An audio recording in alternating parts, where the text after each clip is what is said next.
안녕하세요. 김성길 목사와 함께하는 사람 이야기 제2단원의 G7 과정입니다.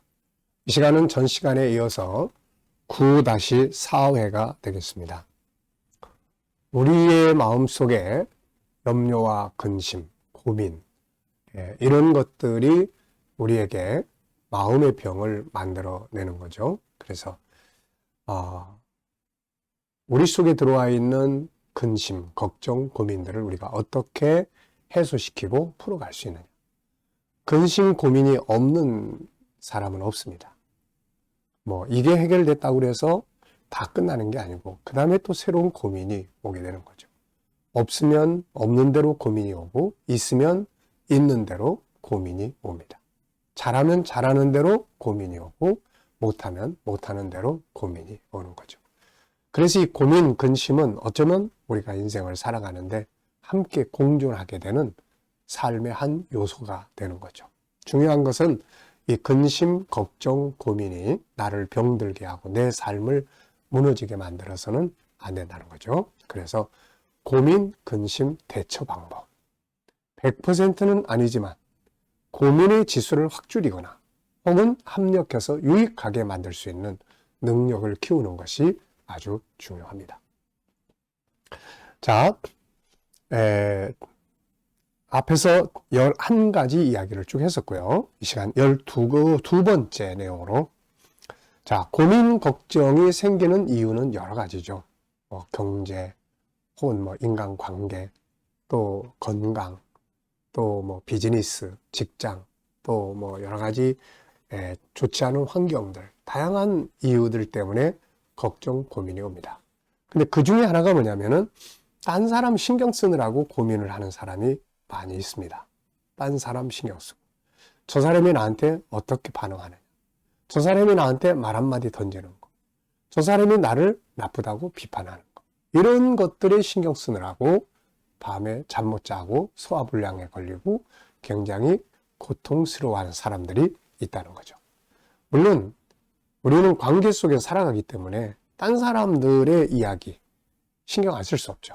그렇지만 이게 지나치면은 그 다음부터 이제 고민이 되고 이게 마음의 병이 되는 거예요. 여기까지 가면 안 된다는 거죠. 그래서 이 시간에는 비판 때문에 고민, 걱정하는 사람들 어떻게 대처할 수 있느냐, 이 이야기를 나누겠습니다. 엉뚱하게 그 사람 한마디 하고 지나가는데 나는 그냥 그 사람의 비판하는 그 말 때문에 고민하고 잠 못 이루는 사람들이 많다는 거죠. 자, 이분들은 이제 이런 남의 비판이나 이런 것들을 잘 대처해서 그냥 아무렇지도 않게 지나간 사람들의 교훈을 좀 참고할 필요가 있겠습니다. 자, 그 중에 하나가 바로 죽은 개를 걷어차는 사람은 없다라고 이야기를 한 사람이 있어요. 미국 교육계에 물의를 일으킨 사건이 1929년에 일어났습니다. 온 나라의 학자들이 그 사건을 확인하기 위해 시카고로 몰려들었죠. 이보다 수년 전에 로버트 허친스라는 젊은이가 급사, 벌목 노동자, 가정교사, 빨랫줄 판매 운동을 하면서 예일대학을 졸업을 합니다. 그로부터 고작 8년 뒤에 그는 미국에서 네 번째로 재력 있는 대학인 시카고 대학 학장으로 취임을 하게 된 거죠. 그러니까 영 보잘것없는 사람이라고 생각한 사람이 미국에서 네 번째로 재력 있는 대학교의 학장으로 취임을 한 겁니다. 그것도 30세라는 젊은 나이로. 그보다 나이가 많은 교육자들은 고개를 젓죠. 그리고 요란한 비판이 이 사람에게 쏟아지기 시작을 했습니다. 너무 젊다, 경험이 없다, 교육관이 너무 외골수다 등 신문까지도 거기에 동조를 했습니다. 그의 취임식이 거행된 날 친구 하나가 이 학장으로 취임한 로버트 허친스의 아버지에게 이런 이야기를 합니다. 나는 오늘 아침 신문에 아들임을 공격하는 사설이 실려 있는 것을 읽고 분개했습니다. 이렇게 이제 같은 편이라는 입장에서 이야기를 했죠. 그러자 그의 아버지는 이렇게 대답을 합니다. 그렇습니까? 꽤 가혹하더군요. 그렇지만 아무도 죽은 개를 걷어차지는 않는 것입니다. 이렇게 이야기를 했어요. 그러니까 이 아버지 이야기는 우리 아들이 살아서 꿈틀대고 살아서 활기차게 하기 때문에 비판하는 거지. 그러니까 이거는 당연히 받을 만한 가치가 있다. 그런 이야기죠. 죽은 개는 걷어차지 않는다. 죽은 개를 걷어차는 사람은 없죠. 그러므로 우리가 다른 사람에게 걷어차였다든지 비판을 심하게 받을 때는 우리를 걷어찬 사람은 그것으로 자기가 잘난 것 같은 느낌을 맛보고 있을지 모르지만, 그러나 우리가 주목할 것은 내가 아직 살아있구나. 그래, 내가 아직 뭔가를 보여주고 있구나. 이러한 자부심을 가지고 그냥 지나가면 된다. 이런 이야기입니다. 참 좋은 말이에요. 예, 죽은 개를 걷어차는 사람은 없다. 저 사람이 날 이렇게 비판하는 걸 보니 내가 뭔가를 그래도 잘하고 있구나. 이렇게 생각을 하면 된다는 거죠. 자, 누가 비판을 하거든 이렇게 생각하고 자기에게 말해보세요. 나를 이렇게 헐뜯는 거 보니 내가 그래도 괜찮은 사람인가 보다. 나를 이렇게 알아주니 참으로 고맙군. 이렇게 생각을 하면은 아무렇지도 않게 지나갈 수 있다는 거죠. 자, 두 번째는 비판을 무시하고 그냥 최선을 다하라 하는 내용이에요. 야, 여기도 또 어떤 사람이 이야기가 실려 있습니다. 자, 나는 스매들리 버틀러 소장과 대화를 나눈 일이 있습니다. 천리안이니 저승사자니 하는 별명을 지닌 희대의 인물이었죠. 그는 미국 해군 중에서 가장 화려한 경력과 심한 질시를 받은 사령관이었습니다. 그는 나에게 이런 말을 했죠. 젊었을 때 그는 인기를 얻고 싶었다. 무엇보다도 세상 사람들의 좋은 평판을 얻고 싶었죠. 그래서 극히 사소한 비판에도 신경이 날카로워져 흥분하곤 했습니다.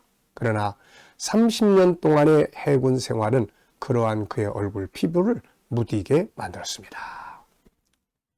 옛날에는 그런 비판을 받으면 막 흥분해가지고 막 날뛰고 그랬는데 30년 동안의 군대 생활을 하고 나서는 그냥 이런 게 다 무뎌졌다는 거죠.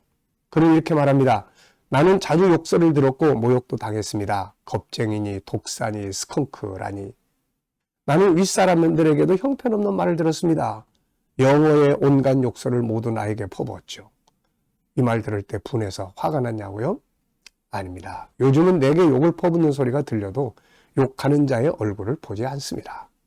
아마도 천리하는 비판을 졸업해버린 모양입니다. 그러나 우리 대부분은 우리에게 던져지는 조소나 욕설에 너무 신경을 쓰고 있습니다. 자, 이때 예수님의 당한 일을 생각해야 합니다. 예수님에게는 이런 일들이 일어났다면 우리가 그 이상을 기대한다는 것은 무리가 아니겠습니까? 주님은 제자들을 보내면서 이런 말씀을 했어요. 마태복음 10장 24절 25절에 보면 선생보다 제자가 더 낫지 못하다. 종이 상전보다 높지 못하다.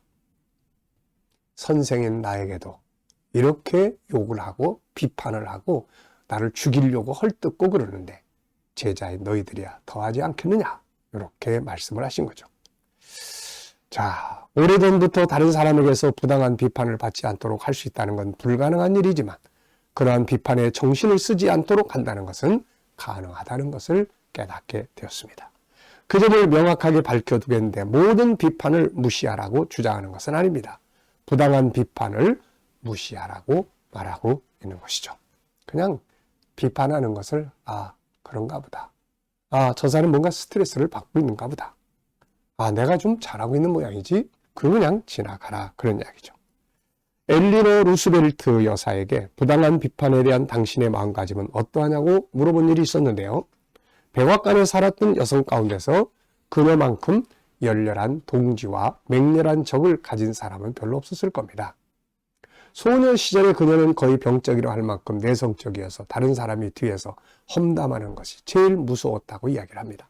그래서 어느 날 그녀는 자기 숙모에게 고민을 털어놨죠. 숙모님, 전 이 일을 하고 싶은데 남들이 뭐라고 할까봐 겁이 나요. 데이 루스벨트의 누이 동생은 조카 딸의 얼굴을 뚫어지게 쳐다보더니 이렇게 이야기를 합니다. 그냥 네 마음속으로 그것이 옳다는 것을 알고 있거든. 남이 하는 말 따위에는 신경 쓰지 말고 그냥 해. 엘리노 루스벨트는 나에게 이 숙모의 충고를 들려주었고 나중에 백악관의 여주원이 되었을 때 정신적 지주가 되었다고 이야기를 해줬습니다. 온갖 비판 속에서 벗어나는 유일한 방법은 드레스덴의 도자기 인형처럼 선반 위에 자리 잡고 앉아있는 일이라고 이야기를 합니다. 자기 마음속에서 옳다고 믿는 일을 그냥 하면 된다. 해도 비판을 듣고 하지 않아도 비판을 듣는다. 어차피 비판에서 벗어날 수는 없는 것이다. 이것이 그녀의 충고다. 그냥 씩 웃어버려라. 성경은 이미 3000년 전에 이 말씀을 주셨습니다. 전도서 7장 21절에 보면 또한 사람들이 하는 모든 말에 내 마음을 두지 말라. 그리하면 내 종이 너를 저주하는 것을 듣지 아니하리라. 그냥 스쳐 지나가는 바람처럼 그냥 지나가면 되는 거거든요. 그리고 내가 뭔가 잘하고 있을 때 사람들은 주로 비판을 합니다. 그러니까 오늘 이 내용들을 잘 기억해 두면서 다만 자기 스스로가 비판을 들을 때 한 번쯤은 체크를 해보는 건 좋은 거죠. 저 사람들이 하는 말이 뭔가 나를 내가 수정해야 될 부분은 없는가. 그래서 때로는 쓰디쓴 약이 내 인생의 좋은 축복의 도구가 될 수 있거든요. 그래서 성경은 훈계를 저버리지 말라. 여기서 생명이 나온다. 이렇게 말씀을 했습니다. 자, 비판 때문에 혹시라도 신경 쓰이고 잠 못 자고 고민하고 걱정하고 남의 눈치 보느라고 괴로워하는 분들 계시면 오늘 이야기 잘 기억하셔서 씩 웃고 지나가고 때로는 그냥 무시하고 지나가고 때로는 자기를 한번 돌아보는 거울로 삼고 이렇게 한번 살아보시기 바랍니다.